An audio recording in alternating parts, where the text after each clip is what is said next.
I'm Freestyle. Thank you so much for joining me. If this is your first time joining me, the philosophy of this podcast is to speak to the players who are shaping the metagame so that their voices can be heard. Perhaps one of the best examples is my guest this week. He's been shaping the metagame for as long as I've been playing Pauper, presumably even longer. And, well, for a lot of the previous episodes of this podcast, there's a central theme for the discussion that my guest and I focus on. This week is more of a broad conversation.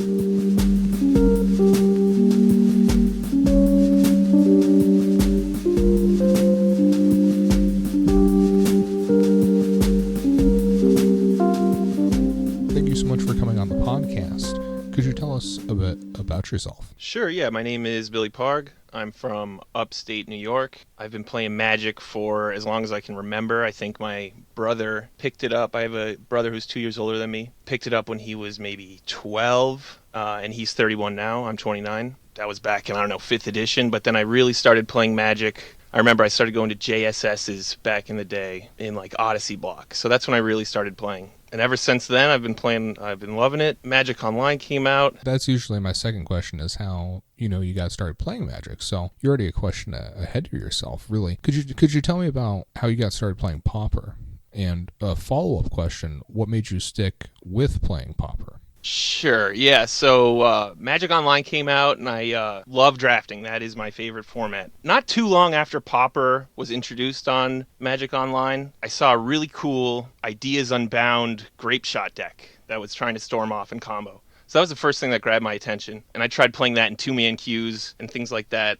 But then, once I got into college and I was broke, drafting was too expensive, and Pauper was what I did to make enough money to draft. So that's kind of what kept me in Pauper, was just the success and keeping me afloat so I could waste all of that in drafts. We have similar business models. Except recently my drafting is doing well, and my Pauper's doing well, so my count feels good. Oh, I see. I'll close up shop then. I like to do well in Pauper leagues to sustain all these strange cubes. Like, I usually do okay in Vintage Cube. Historically, I've done fine there. But I am a total fish when it comes to, like, a Modern Cube. They did the Pauper Cube. They've done Legendary Cube. They've got all these weird cubes. I love all the cubes, yes. Yeah, I'm a sucker for a cube. So I think I do pretty well in those. I don't know, just pick. It's very similar to Pauper, where you just pick 2-for-1s. Play a lot of 2-for-1s. I want to say something about the zone specifically in Pauper that you have to get into is much different than so many other formats. Especially a mid-range player like me that plays Boros Monarch. Sometimes you're like, okay, I know I'm going to be in for a 50-minute match. Like, I got to start making fast decisions right off the bat for that time advantage at the end. I don't know. You have to prepare yourself for more in Pauper than like Limited or other formats, I think. Can I segue this back into Pauper? Can we talk about your unholy combination of Boros and Urza's lands that you were very successful with last year? Because it was an abomination of two different archetypes welded together using one now banned artifact. Yeah, Astrolabe was definitely too good. I guess we can start with there. I think it was so good that I could play a bunch of trash and make it work. I don't know if anyone else tried my deck and like failed or something, but no one really picked it up. But I had a lot of success with it. I mean, I tried it. It was pretty janky, but it was the same idea as Boros Monarch. You play some artifacts, you pick them back up, and then instead of having like 5 different burn spells so you could finish them from 12 to 0, like with your bolts and G-Blast, it played only one of those, and then you could play all the color fixing, and then you just got Muldrifter, which is potentially the best card in Pauper, and there was a lot of stuff that I did like about it. But ultimately, once Jeskai got developed, it was a better deck, and I switched over, and then ended up having a lot of success with that deck too. So as much as people hated the Astrolabe era, I had some of the best runs of my Pauper career in that like couple months. So let's talk now about another interesting deck that you played, and that's the deck from the Format Championship. You top 8 the Format Championship with a Mystic Sanctuary deck, because now we're in, the Mystic Sanctuary era of Pauper, as opposed to the Astrolabe era of Pauper. And it's pretty unique, this deck. It's another one of your specials, I feel like. It's not an established archetype so much. I know blue-red control, it's kind of a fringe archetype, right? It's not an unholy abomination. Finally know what we're talking about now. No, it's you probably recognize the name Janice Stone, right? I do, yes. Because it's essentially, that guy's been playing that deck for a long time. And I don't really play that deck too often. And I couldn't exactly tell you why I played it in the format challenge. I was trying to find something that had all the same matchups as Boros Monarch, which it essentially does, but could beat Tron. I was like, if I just play 7 Pyroblasts, I'll be able to beat Tron. It's no problem. And then have the other counter spells. For some reason, I couldn't do it in Boros Monarch and play 7 Pyroblasts. So I did that, but turned out couldn't beat Tron anyway. And I kind of had a lucky set of circumstances even top 8 that event. So I'm a little disappointed in that event. Is that because you got an Electrickery avatar? I would use that. That sounds dope. You would not. Electrickery avatar? Is that what you said? Yeah. Yeah, I've got them rocking the dragon for years. But yeah, the deck is fine. It's just pure control 2-for-1s. It's got Augur Bolus, is criminally underrated right now. Like, there's not a lot of decks that play it. All the Delver decks don't play it, it seems. Besides blue-black, sorry. It's got that. It's got Archaeomancer, Ghostly Flicker combo, and a lot of lands. He was just trying to hit a land drop every turn and pass. And eventually Archaeomancer combo. So, is it necessarily good? Not really. But what I did think about it is I thought I had at least a shot against every single deck, including Tron, but it turned out Tron's too good. So I wouldn't recommend that deck anymore. But once I got in the top 8, I lost to mono green land destruction. So I wasn't even considering that as a deck. So you got to respect everything. Fun fact. Did you know he registered that by accident? No, really, dude? I thought this guy was just on another level. Because he beat me with the same deck in a future event, I believe, in like the top 8. Well, yes. I mean, he likes to party with elephants, right? And he's about that trumpeting herd life. Trumpeting herd is a good card, man. Agreed. I'm not surprised that you've seen Ponderous on that deck again. Just for that day, it's not what he intended to register. He registered the wrong deck, and he did better than I did. And I registered the deck I intended to play. Unfortunately for me, I did not accidentally also have mono green Ponza in my decks, so I didn't even have the out to accidentally register mono green Ponza to do well in this tournament. So really mistake on my part. Yeah, you should have built that deck and just forgot about it a long time ago. You would have had a much better shot at winning the championships. It's true. I would have had the out at least. At least the out, right? I don't know. It's impressive. And it tells you something about Pauper that it's so far from figured out, man. It's a small group of competitive online players that determine the metagame. And admittedly, we barely know what we're doing. So I don't know. I feel like Pauper has so much room to grow with just the current card pool. And if there was maybe like a pro tour in a week, like we would see some wildly new decks from some great minds that come up with something. I don't know. I don't know necessarily if I agree with that. I think that we would see some of that, but I think that what would truly be discovered is the barrier of online play, right? There's decks that you could play in paper that are just not feasible to play on MTGO, or that if you choose to play on MTGO, they require a high level of mastery from all the clicking and the different triggers. Whereas in real life, you can just say, hey, I'm doing this sequence. I now have infinite mana. I'm now going to do this. Or I can establish a loop and I do this number of times. All sorts of decks, mainly made by Raptor. But yeah, he would have a much better time in real life, I'm sure. I think we would truly figure out, just how good all those decks are, and maybe some other ones as well. Like, I know there's a deck out there that, and it's subject to graveyard hate, but it goes infinite with the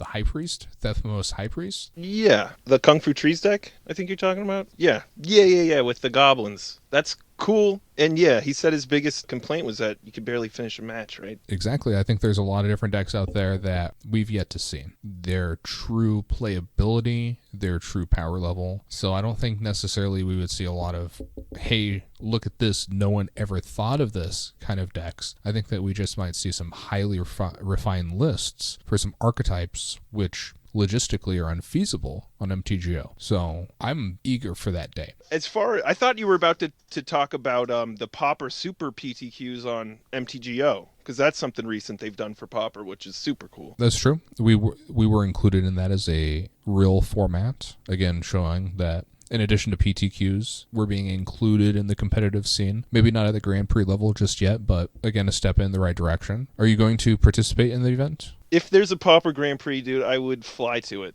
I would go to a different country for it. That would be amazing. Yeah, same. Yeah, definitely going to the next Pompergeddon as well. But did it already happen, the online Super PTQ? So one did happen, and I had a very bad showing, and I was a little upset. But there's another one soon, like maybe tomorrow. No, it's 2 days after the challenge. So there's another one on Tuesday. It's either Monday or Tuesday. So you should look into that. And the last one had, I think, over 200, no, it had 175 people. So it was a pretty sweet 9-round tournament. Yeah, I need to actually start playing Pauper again, I'll be honest. I took a little break after the format championship. Had a real disappointing showing after far too much preparation. But that shows how much I've played. I didn't know about that. So thank you for sharing that with me. Yeah, no, that was, I think it happened this Monday, so it was only 5 days ago. Yeah, they just said, because of the quarantine, we're offering a lot of high-level tournaments of all sorts of formats, and it just so happened there were multiple Pauper ones, so yeah, check that out. I saw the announcement. I just wasn't interested in playing the events because I have no interest in going back to the Pro Tour. It's one of those things where I went to the Pro Tour a decade ago, and I killed my love for the game on a competitive level because I don't want to draft. I know you said drafting is, it's your thing. It's your favorite format. That's by far my favorite, yeah. All right, well, you're like, it's like if we go to a restaurant and we get the same thing, but, you get yours and it has like onions or something. And I'm like, no. None of that for me. Like, I really, I enjoy playing Magic, but it's all the constructed stuff that I enjoy, the metagaming. Right, the sideboard considerations, the matchup analysis, knowing the ins and outs of, two decks versus one another. That, I'm down with all of that. Draft, I don't care for. I don't necessarily understand. I am putting, square pegs into round holes. If it's cube, it's whatever, because it's tough not to have a playable deck. It's tough not to have a good deck, right? Right. You could maybe pick the worst card out of every pack and have a fine deck. It'd be okay. Yeah, I don't know. It'd be. Yeah, maybe. No, maybe. It'd be okay. But everyone else is gonna have really good decks. You have an okay deck. But with regular drafting, you have to know the set. It's a whole different thing. So it's true. The cards do change, but this set it's a 3/4 trampler. Next set it's a 4/4 trampler. This is a 2/4 reach. Next set it's a 1/5 reach. Like, it changes, but it's still the same game, really. So the card that deals 3 damage still really good. This thing taps a creature for a turn. It's okay. You cannot sell me unlimited. I do appreciate you trying, but I just don't. Man, if I have to get flown almost halfway around the world to be reminded I can't draft a second time, all right, I'm gonna flip the table. So no more PTQs for me. Well, you would like the current Pro Tour because they got rid of drafting. Wait, what? Now it's only standard. Yeah, dude, I'm actually really upset about it. Wait, when did this happen? Like, quite recently, like maybe this year. Yeah, it's just only standard, and I don't even think they're doing. Well, fine, I will play some PTQs. Are you happy now? Yeah, I'm letting you know everything you need to know. So no more drafting with the Pro Tour. I'm down with that. I kind of get it, and I'm not 100%. I think that maybe it's for everything, or maybe it's just for the MTGA stuff. I'm not sure. I mean, I'll look into it. You've perked my interest a little bit. At least for these quarantine times. I need a competitive game to play. Yeah, and did you see the online Magic Fest thing going on? Well, I heard that they were replacing Magic Fest with an online thing. But no, I've basically... So this week I've basically lived in a cave, right? Because the video game that I've been waiting for like 5 years, came out on Monday. And I've already got about 30-some hours into it. So... Oh, that's dedication. So if anything happened this week, I don't know that it happened. What game did you say? Bannerlord, Mountain Blade Bannerlord. Can we go through your tournaments? Your second place finish in the challenge last week? Yeah, I'm kind of a reluctant Boros player now. I wish it wasn't the deck I had to play, but it gets results. It just can't beat Tron to save its life, and that is a big reason why I got second this last tournament. Well, I've definitely played decks like that before, that I just hoped not to play Tron, and if I did I would lose, but I have one loss to give to still make the top 8, and that was literally my plan against Tron. Is to just not play it, or only play it once? Yeah, that's where my plan's at right now. It's a rough plan to have, but that, or just play Tron, I guess, which I never want to do that. I would prefer not to. Yeah. No, Tron is brutal, man. And the fact that they got rid of, and I kind of want to talk about Blue Monday because That's why I think Tron is so dominant right now. They got rid of a few cards that really weren't a problem, in my opinion. I could be way off base, I guess. This is just my opinion. But I think Ataxian Probe and I think Daze were completely fine. Both punished you. Ataxian Probe punished you with 2 life. That's a pretty small punishment, but you can't, that's why Burn was really popular back then. You can't just start throwing away life. People will take advantage of it. Well, Cataxian Probe feels a lot less free when you look at a hand of Lightning Bolts. Right, and if you look at my results, I never played Gataxian Probe in Blue Black Delver. My mindset was I already know what to play around, and I don't want to give anyone some life.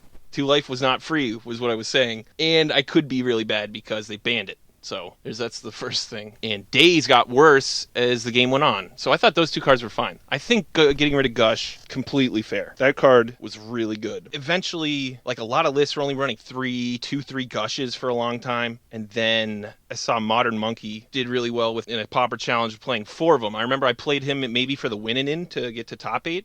And he just smushed me. And he had 4 Gushes. And I just remember going, oh my god, Gush is really good. I'm playing a Brainstorm deck that can get rid of extra resources anyway. Like, the only reason you don't play 4 of a card is because you don't want to draw 2 of them. So that's why you play 3, so you only draw 1 of them. But if this deck draws 2, it's fine. Just get rid of 1, and then you use the Gush. So I went up to 4 Gushes and then just started doing much better. And then I think it was obvious that Gush was maybe a little too powerful. So, little sad with Wizards' decision that day, getting rid of all 3 of those amazing cards. And the Delver player in me died, and now a Boros Monarch player. How the mighty have fallen. Is that what it feels like? I guess. I'm a little sad I can't play my pet blue cards.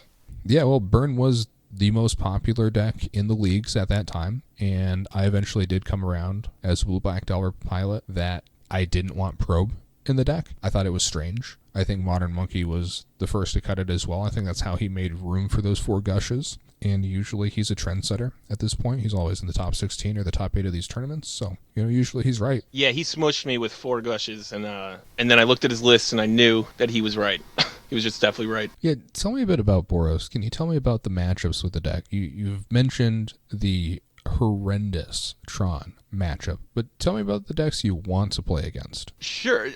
We were about to go over my tournament. Should I do... Well, I guess I'll go over just some general stuff. The reason I'm playing Boros is because of the fairy decks, the blue decks. I think I have a favorable matchup versus most Delver Spellstutter Sprite decks. The reason is because all I have to do is land a Glinthawk or a Skyfisher and untap, and then I can slowly take over the game. And I know what counterspells they're playing, so you just play around everything. But yeah, that's the main reason. Right now, there's a lot of Tron fairy decks are being played to beat them. So all of a sudden there's a lot of fairies, and that's why I'm on Boros. But recently, I'm hopping between Boros and Mono Blue Delver, I guess. I'm not really sure what I'm going to play this Sunday, because the last tournament with Boros Monarch, I only went 3-4. Didn't have a great showing. I got sidetracked there pretty hard, but start again. So I want to see blue fairy decks, blue Delver decks. I feel like I have a good matchup against Mono Green because of Journey to Nowhere is very strong and Prismatic Strands is strong against them. Affinity, I think, is a strong matchup because of Journey to Nowhere and most of the other Tier 2 goofy decks. I mean, I've never really played Boros Monarch,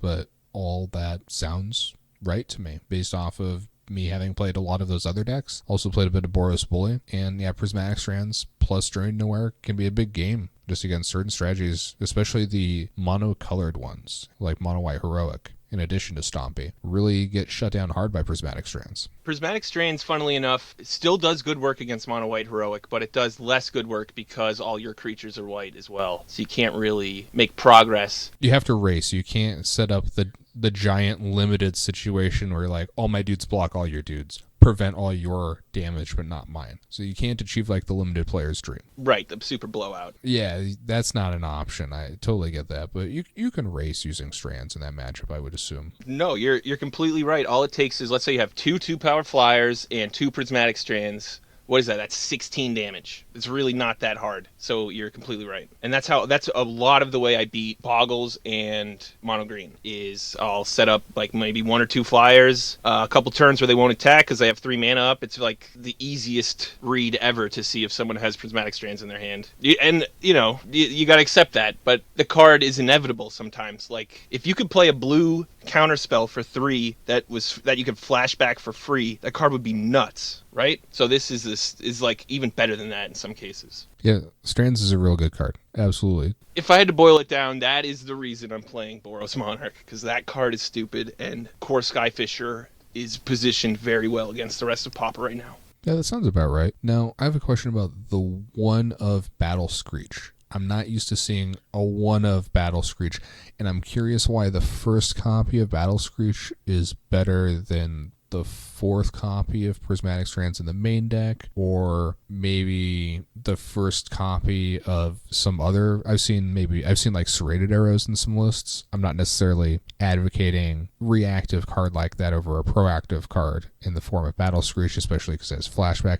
I'm just saying, like, what makes the first copy of Battle Screech? Why just 1 Battle Screech? Because I'm so used to seeing 2 or 4, sometimes 3 Battle Screeches, and I'm not used to seeing just 1. This is probably the only successful Boros list I've seen since I first started playing Pauper. It is on the 1 of Battle Screech. So, really curious. The main reason, I guess the quick answer is because people play Electrickery main deck now. When I first started playing Boros, and when Electrickery wasn't a 1 of staple, yeah, Battle Screech is amazing. I think I played 2, just because it's expensive. It costs 4. You can't fill your deck up with too many 4-drops, and the Monarch plus Prismatic Strands combo is how you win about half of your games anyway. When I first started seeing lists, yeah, they were playing 2, 3, 4 of them. I started out by playing 2, I think, and then probably the first time I got Prismatic Strands in game 1, I said, okay, that's enough. But the reason I'm playing at least 1 is because I'm not really playing many creatures. I think I'm on 4 Inspector, 4 Hawk, 4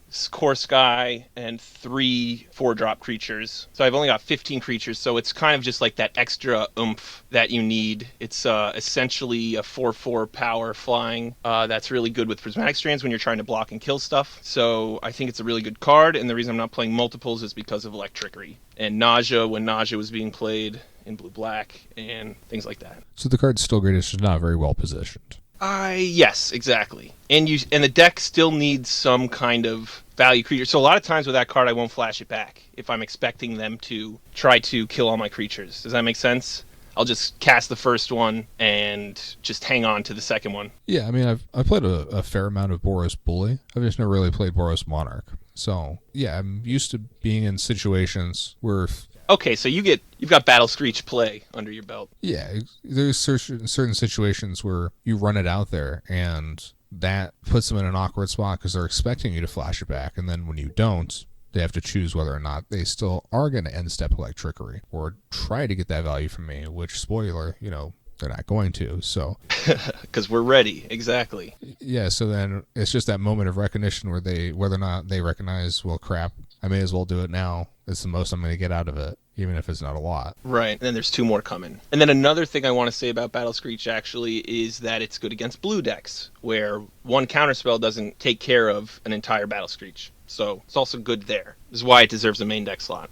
If you've been playing this deck for a while, and in a way you definitely have been, because you went for the weird Urza's version of it. Yeah, it was very similar deck, ultimately. Let's talk Golden Egg, right? Because it's a new addition to this archetype. And I was curious if it was going to make an impact when it was first spoiled. Most players have it as a 1-of. It's not as good as Alchemist File is one at this point. Are we at that point where we're ready to call Golden Egg as, it's good enough, as it's better than the 3rd copy of Vial, but it's not better than Vial? Yeah, I guess that's where we're at. I also put 1 Golden Egg in my list because I copied someone else who did the same thing and had good results. And through playing it, 3 life matters sometimes. So it's not a bad option to have. The Vial ability matters often too, though. So I think right now we're in a limbo situation where no one really knows which is better or if a split really is better. But I do feel comfortable playing an egg against a lot of decks in Pauper right now. So it is an interesting card. Not sure what to make of it, but I like it right now. The Boros players have a lot of Prophetic Prisms to work with, essentially. Prophetic Prism is easily the best one, especially since I'm playing main deck Reaping the Graves. Which is pretty spicy. I'm not going to lie. It looks pretty nice, especially versus all the Mystic Sanctuary decks that require to sort of get into this game state where they think that they achieve inevitability, or they just, lock things down with Mystic Sanctuary and Deprive. And a single Reaping the Graves, it's like a giant monkey wrench in that game plan. Yeah, I had a really good play in this tournament that we're going to talk about. Very similar to how you just described. Maybe I'll save it for the best play. Okay. Yeah, I like the Reaping the Graves. Yeah, someone, that was tech I copied from someone. I think I saw it in someone's sideboard, and it does a lot of work. So I'm a big fan. So have you been able to go through and look at your matches at all? Yes. So I have them up here. So I guess I can just go through. Okay, yeah. So round 1 was against Burn, and I won 2-1. He won the first game with a pretty sick draw. I think he played 2 Curse of the Pierce Tart, and that was enough to do it, honestly. I couldn't beat those. But my sideboard is pretty good against them. I brought in the Lone Missionaries, and I crushed them games 2 and 3, just gaining life and bouncing back the Lone Missionaries and playing them again, that kind of thing. Prismatic Strands. 1 Prismatic Strands is all it takes to beat them sometimes. Round 2 was against Mono Green Stompy. I beat them 2-0. That's an interest. They can definitely beat you, but they have to have a pretty good fast start. And I also have to not have some certain specific cards like Journey to Nowhere or a metal-crafted G-Blast, something like that. I did happen to have all the good stuff, and I 2-0'd him. Round 3 was against Blue-Black Delver, the Delver Gurmag Augur Bolus deck. I beat him 2-1. What happened there? Our first game took like 30 minutes. That sounds about right. Yeah, I think we board stalled with a bunch of big stuff on board, and I just kept holding up 3 mana, so he knew what was going to happen if he attacked, which is the Prismatic Strands. And I just eventually killed enough stuff and started swinging in to get the W. So I won game 1 in about 30 minutes. Game 2 I lost in like 3 minutes. He had a quick Delver Gurmag Angler start, and I may have stumbled on mana, I don't remember. So I got rolled there. But in game 3 on the play, he looked like he stumbled pretty hard. He may have even mulliganed. Just no creatures until he conceded on turn like 7. Just nothing. So that'll happen. Round 4 was Mono Green again, I believe, and I won 2-0. And I don't quite remember too much about it, but it must have been... I was having a really good run against Mono Green that day, 2 2-0s in a row. So I'm sitting at 4-0. Round 5, I play against the eventual opponent in the finals. He's on Tron, and I lose 0-2, and he has maybe 2 minutes on the clock when he wins. So it was a super grind. Those games are kind of depressing. You know exactly what you're getting into, and you go, okay, well, I'm going to try to make it take as long as possible and hope for the best. And didn't quite get there. He had some good draws. Nothing too crazy, just typical Dinrova horror stuff. So he beat me 2-0, so I'm at 4-1 now. Round 6 was this crazy 5-color Abundant Growth-ish Jeskai deck, if that makes any sense. It's a new brew by someone. It was this new, Abundant Growth brew. It was pretty cool. He won game 2. I beat him 2-1. Nothing too notable. I think I just outvalued him with a Monarch the 2 games I won. So I happened to find a good time to play one, which is nice. So, yeah, that was cool. I appreciate people brewing stuff. I really like it whenever I sit down against someone I don't know what they're doing right off the bat. Rarely happens, but it's nice. It does strengthen your points about what would happen if there were a Pauper Pro Tour. Oh, it'd be so cool. And round 7, this was interesting. So it was against Blue-White Familiars. The person I was playing against was actually the top-seeded X1. We didn't talk about it beforehand, but I think he knew he could lose and make it, and I needed to win to make it. Anyway, I ended up winning 2-1. I won game 1. He comboed me out game 2. Game 3 was almost as if he just drew his cards and didn't play anything. He may have been drawing really poorly, but it almost felt like he was scooping me in. He eventually ended up getting the combo in game 3 with only a minute left and didn't have enough time to kill me. So that was a really interesting game. I would have lost, except the clock was on my side. So that got me into top 8. In top 8, my first round was against Mono Blue Delver, and this was kind of a sick match. Game 1, on my turn 4, I kill all of his stuff. He has nothing on board. On his turn, I think I was on the play. On his turn 4, he tapped out doing Ponders and Preordains and stuff, and played an Augur Bolus. And then on my turn 5, I killed his Augur Bolus and played a Monarch. So I got the Monarch. He had no board in play. And then I proceeded to play 2 Glint Hawks the next turn. So I had the Monarch with 2 Glint Hawks, but then all of a sudden he had 2 Spire Golems and actually stole the Monarch from me. I thought I was pretty safe, but it turned out I was not. And then there was maybe, it had to be over 10 turns of my Mono Blue Delver player holding on to the Monarch, just blocking and not really attacking, just drawing as many cards as he could. And then eventually So he would be drawing 2 cards a turn and then like playing a land and then like playing a creature, or if he didn't play a creature, he would have to discard because he would have more than 7 cards. So there was maybe those 10 turns that he held onto the Monarch, I was just playing draw go. Like I would draw a Glinthawk and I go, okay, go ahead. Draw Prophetic Prism, go ahead. Draw another card, go ahead. Draw a land, play the land, go ahead. And eventually I had a turn where I played like Glinthawk, he countered it. Core Skyfisher, he countered it. I tried to bolt. I tried to G-Blast his Spire Golem, he countered it. And then I cast Reaping the Graves for 5 and brought everything back from my graveyard. It was like 2 Glinthawks, 2 Core Skies, and a Thraben Inspector. And then I landed a few of those, and then I quickly took the Monarch after that and won. So that was pretty sick. Reaping the Graves really proving itself there. And then in game 2, I think he mulled the 5. So it's not just you. Most people mull the 5 when they play against me, apparently. I beat Mono Blue 2-0 with just a pretty typical draw. Prophetic Prism, Glinthawk, Prophetic Prism. And to be said, that's kind of the deck I'm looking to play. The Blue Delver deck without the red removal is even easier for me. So it's a pretty good matchup. In the quarterfinals, what was he playing? Oh, he was playing Affinity. This guy was 8-0 at this point, and he was on Affinity, and I just crushed him 2-0.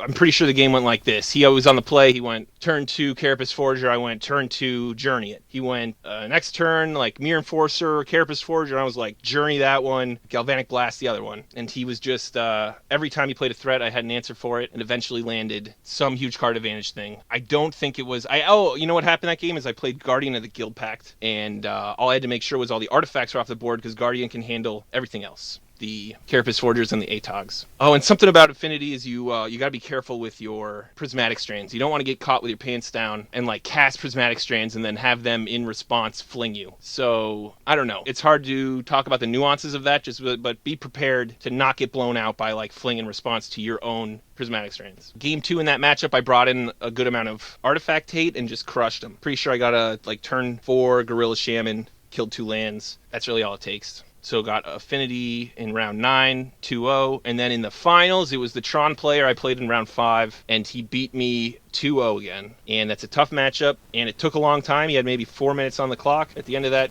match. So I tried my best, but Tron just finds a way to inevitably beat. All right, yeah, and that was pretty much it. Tron is like the villain if the villain had like a walker. It was just slowly coming. It was just slowly coming to get you.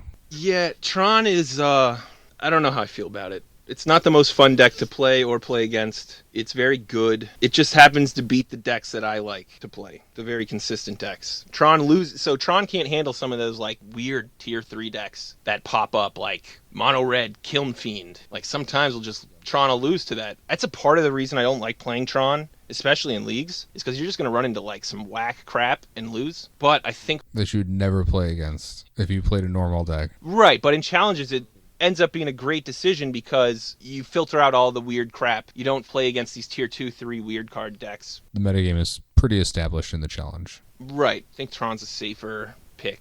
But, I don't know, our metagame is very cyclical. If we have a challenge with 15 Tron players, the players adapt, and then the next challenge there will be 15 Mono Blue players, or Delver players of various sorts. So people adapt. So something I try to do sometimes is like, let's say Boros Monarch wins a challenge. People will go, oh, how do I beat that? I'll play Tron. So the next challenge, I will play Mono Blue to try to be one ahead of the curve, if that makes sense. Which is what I'm considering for this Sunday. Yeah, there's some merit if you're going to play Magic at a high level to play the deck that beats the deck that beats the deck, right?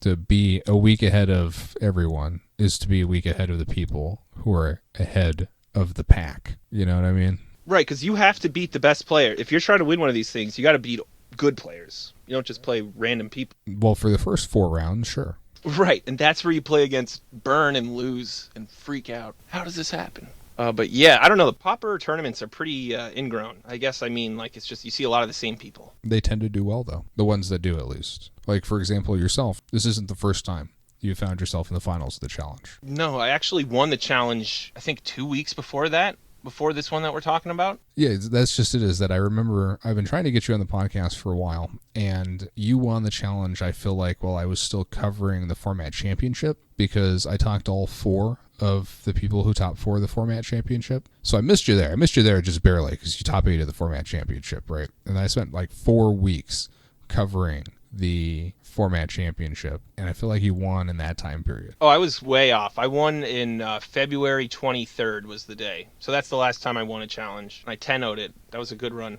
I feel like I was still covering the format championship then. Yeah, that's probably true. I know there's a reason why, because I've been trying to get you on the podcast for a while, because the audio editor is, I don't want to necessarily say a fan of yours, but you were his number 1 draft pick when we started this podcast, and like the whole premise is to talk to people who are doing well in events, people who are shaping the metagame, and we were just talking about like, oh, well, we'll talk to this guy eventually, and I'm sure we'll talk to this guy eventually, and you were sort of his number 1 draft pick. So I've been trying to get you on the podcast for a while. So I know that you've won the challenge this year. And it's just, I remember looking at me like, oh, of course, it's on a week where I can't possibly interview him. So there've been some almosts. Sorry it took me so long to get on. Oh, no, it's all good, man. I've been saying there's been a whole handful of times where I've almost reached out to you because you tend to find yourself in the top 8 of these things with a high frequency. I made it a point a long time ago to make sure to be free every Sunday to play in these. Ever since the challenges started, I had some good results right off the bat, and I talked to my brother, and I was like, there's no reason I should ever miss any of these. At the time, I was in a kickball league. That's the biggest thing I had to sacrifice, is I couldn't play kickball on Sundays.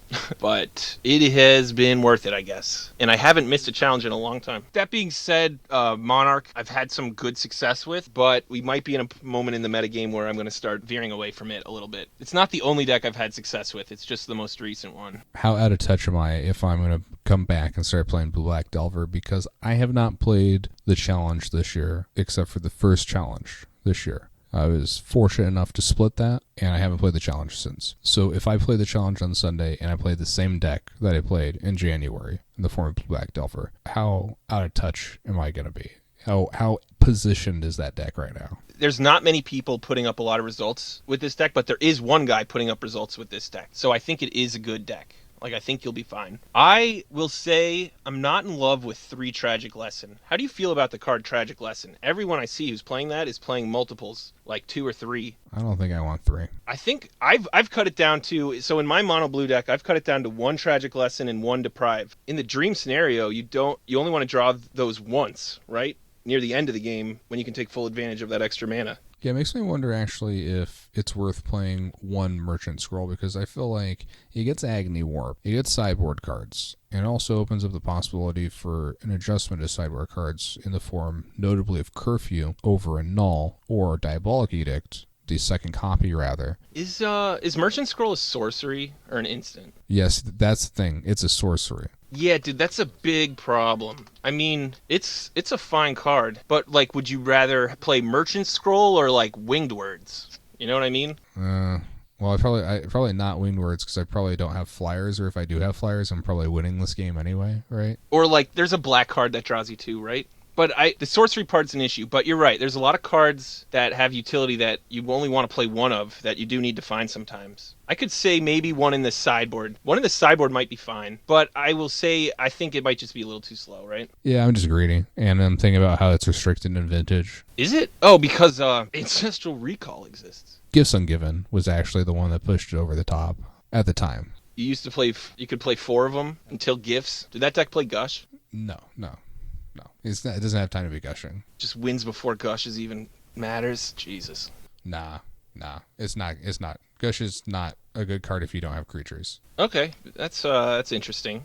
I feel like. I don't know. I played Gush and Fastpawn in Vintage before, and I feel like it's better if it's building towards something. And I feel like Gush was really good in Pauper because it was combined with adding threats into the battlefield essentially for free. Either the card draw was free or adding the threats into the board was free. One of those 2 things was free. So yeah, that's an interesting point, because I don't think I've ever played a Gush deck without like permanence to threaten winning the game. So I think you're right. Makes sense. I don't have a pretty much any Vintage experience. It's not what it used to be. There's like a golden age of Vintage I'm glad I was a part of. And then there's some other good metagames as well, but I don't feel like it's necessarily at a good point in its life. It's at a better point now than it was last year, but... Did they get rid of the paradoxical outcome problem? Or is that like the deck still? Well, I don't know, man. So like, you want to know the actual moment where like I was over Vintage? And this is, so I got into Pauper, I ground my way up through Pauper to build vintage decks, and I was like, cool, I get to play vintage again after all these years. I'm so excited for this, and I did. I like played vintage leagues, and I was into vintage. I had multiple decks built, and then I just had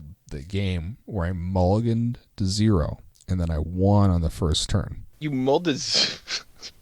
I don't think that's possible. You're going to have to explain that. You have to be playing Dredge. You have to mulligan to Bazaar on the old mulligan rules where you also get a scry. So I went to 0 so I could get the scry. Oh, so you could set up the top of your deck on purpose? So this was a planned play? Yeah, you got to find Bazaar Baghdad. If you don't have Bazaar Baghdad, your deck doesn't work. Your deck just doesn't function. So you mulligan to Bazaar Baghdad. And I mulliganed to 0, scried to the bottom. Top deck Bazaar of Baghdad, my opponent conceded on the spot. Oh, he just said that's all you need. That's ridiculous. Yes. Well, no, it's game 1 versus Dredge. Most decks in Vintage can't really beat Dredge game 1. They have like 6 or 8 sideboard cards for it. Right, it's like you have to play Leyline and Trinisphere, so I don't know. Whatever it is. Yeah, I mean, you can. It's one of those decks you can beat if you want to beat it, but you're not. It's not game 1. You're not going to beat it game 1. But right, it's similar to Pauper Burn. No, because Pauper Burn's a bad deck. And, like, Dredge can win on turn 0.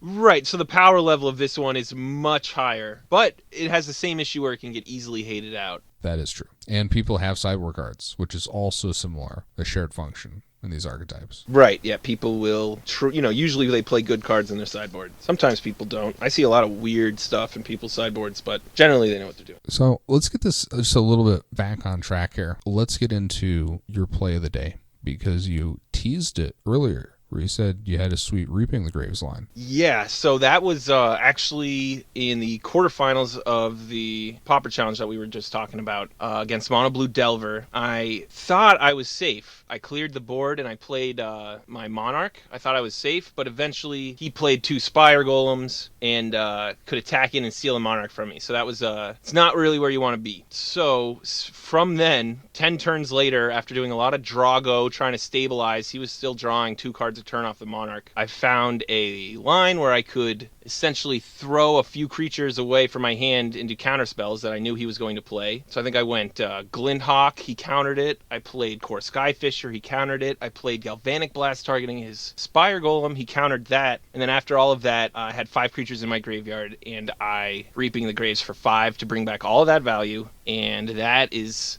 the story of how I beat a Mono Blue Delver player who had the Monarch for 10 turns. That's pretty insane.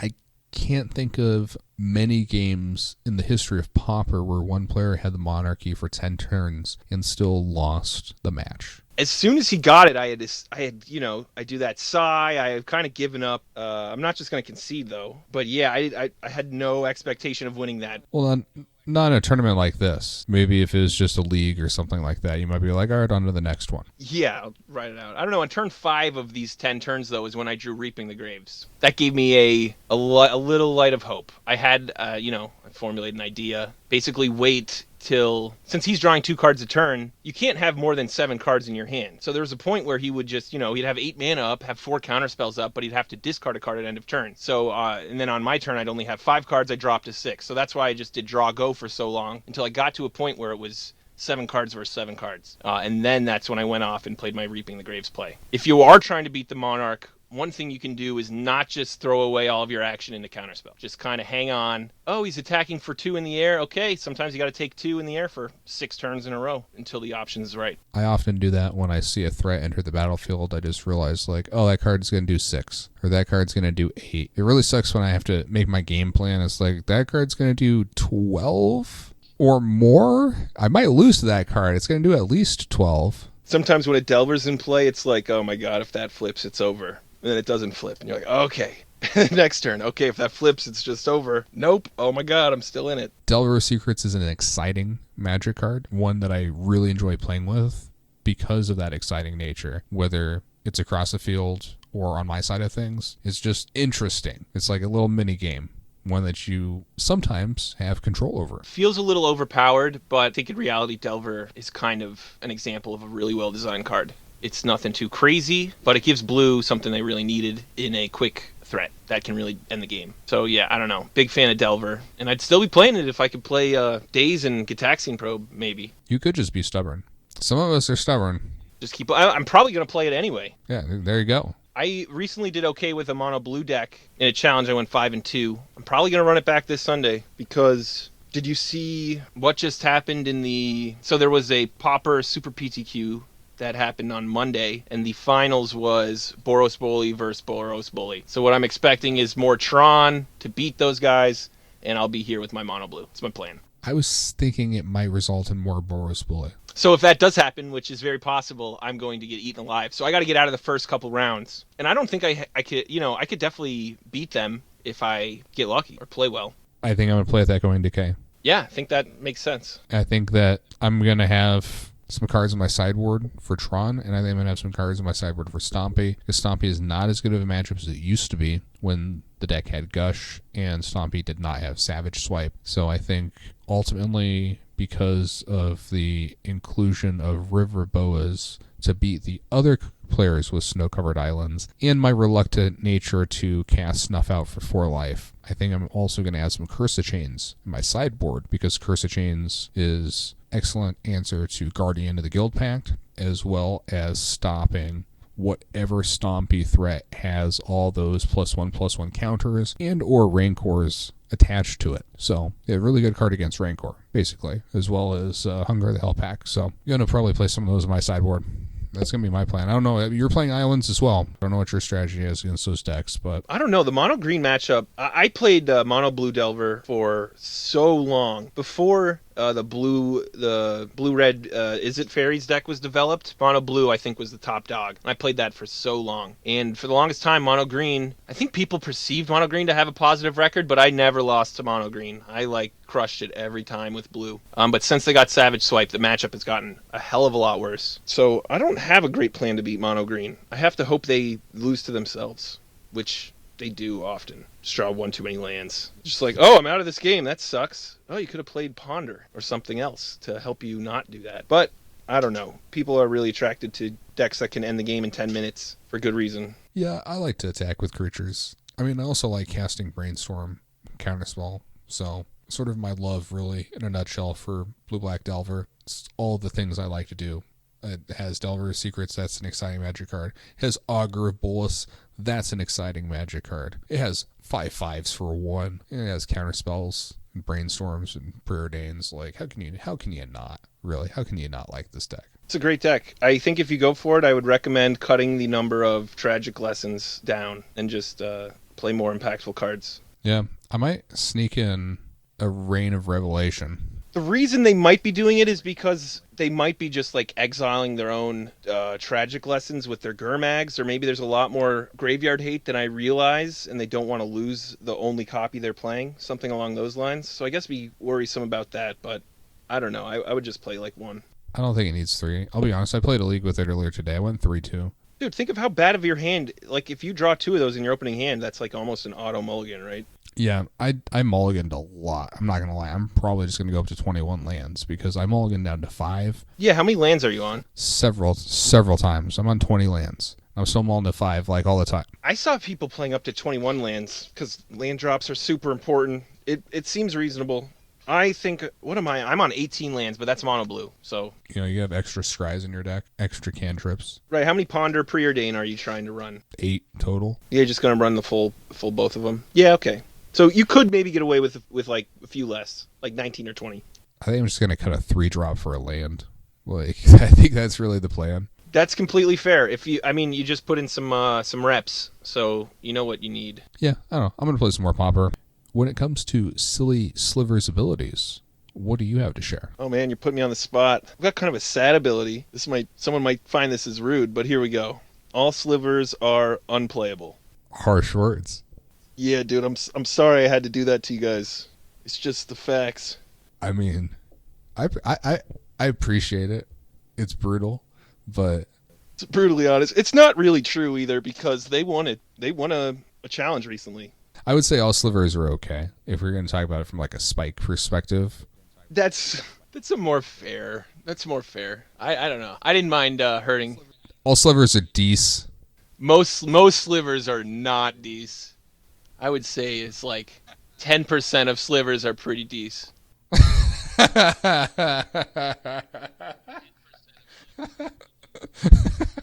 When a sliver is playable, you'll know. You'll read it. You'll read it, and you'll read the words +1/+1. Then you'll know it's good. All slivers have obvious playability standards. Right. Okay. Yeah, that's a fair amend to my ability. Originally, I was going to do a sliver's ability more to the situation at hand, but I'm going to save that for next week. I'm going to play off of your silly sliver's ability because I feel like after having had that discussion, all slivers have this existential crisis that perhaps they were a design mistake. Yeah, I like that ability. I'm kind of sad about the new slivers. I think that was a design mistake. They don't affect your opponent's slivers anymore. They just only affect your side of the board. Right. We call that, when you play the Pauper slivers mirror match, we call that skill, the predatory sliver skill. If you have...